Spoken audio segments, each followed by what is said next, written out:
On avait surtout deux impératifs qui ont été fixés en fait par le directeur.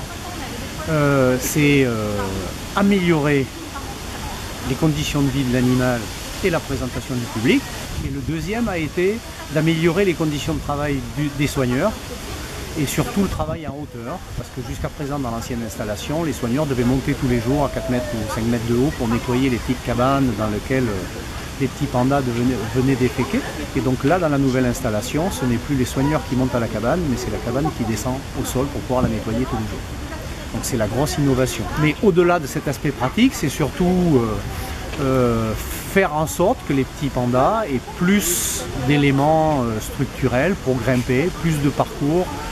Donc on a, je pense, on n'a pas mesuré, mais on a plus que doublé le nombre de parcours qu'ont aujourd'hui les petits pandas dans cette nouvelle installation. Donc on a eu cette volonté-là de faire très haut et plein de parcours et de montrer qu'un petit panda est très à l'aise dans les hauteurs. Donc actuellement nous avons remis, donc depuis 2 jours, Maya, c'est la femelle, dans son enclos. Au début, elle a été un peu stressée, évidemment, parce que ça fait quand même beaucoup de changements. Et puis au fur et à mesure, elle a réussi à explorer tous les parcours.